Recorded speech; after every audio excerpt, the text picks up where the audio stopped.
दोस्तों, यह कहानी एक ऐसी स्त्री की है जिसने अपने पति को मृत्यु के मुख से वापस ला दिया। और जानिए आखिर क्यों हम औरतें वट वृक्ष की पूजा करती हैं। तो आइए कहानी शुरू करते हैं। बहुत समय पहले मध्य देश में एक प्रतापी राजा रहते थे जिनका नाम अश्वपति था। उनके पास धन, सेना और वैभव सब कुछ था, लेकिन कमी थी तो सिर्फ एक संतान की। राजा और रानी इस दुख से बहुत परेशान रहते थे। इसी दुख से परेशान होकर राजा अश्वपति ने माता सावित्री की कठोर उपासना शुरू की। वर्षों की तपस्या के बाद देवी प्रसन्न हुई और बोली, राजन, तुम्हें क्या चाहिए? तब राजा अश्वपति ने संतान की मांग की। देवी ने कहा, राजन, तुम्हें एक तेजस्विनी पुत्री प्राप्त होगी। कुछ समय बाद रानी ने एक सुंदर कन्या को जन्म दिया। राजा ने देवी के नाम पर उस कन्या का नाम सावित्री रखा। सावित्री अत्यंत बुद्धिमान और बहुत सुंदर थी।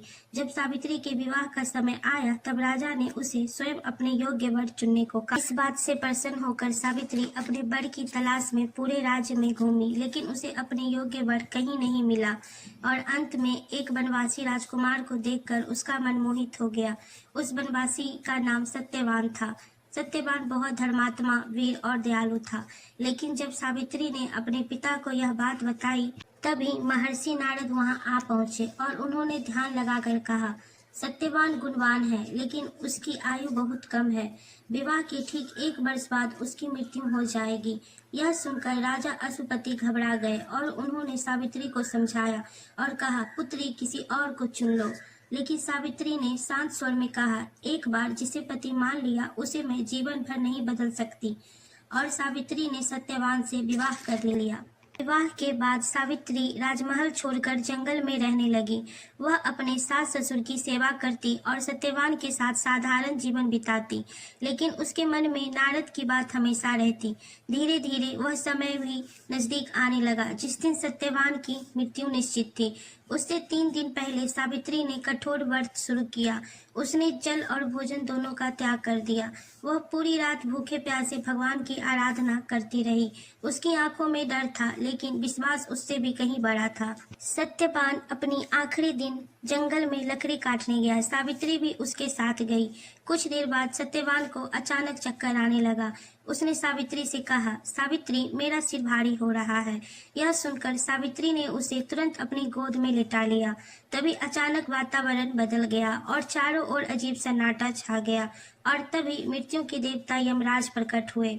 यमराज ने सत्यवान की आत्मा को अपने पास में बांधा और चल पड़े। तभी सावित्री भी उनके पीछे पीछे चलने लगी। बहुत देर चलने के बाद यमराज बोले, देवी, अब लौट जाओ, यह प्रकृति का नियम है।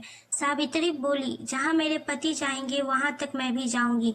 यमराज के बार बार समझाने पर भी सावित्री नहीं लौटी। उसकी भक्ति और निष्ठा देखकर यमराज प्रसन्न हुए। उन्होंने सावित्री से कहा, तुम एक वरदान मांग सकती हो। सावित्री ने पहले वरदान में अपने अंधे सास ससुर की आंखों की रोशनी मांगी। यमराज ने तथा अस्तु कहा और चलने लगे, लेकिन सावित्री फिर भी पीछे चलती रही। यमराज ने दूसरा वरदान मांगने को कहा। सावित्री बोली, मेरी ससुर का खोया हुआ राज्य वापस मिल जाए।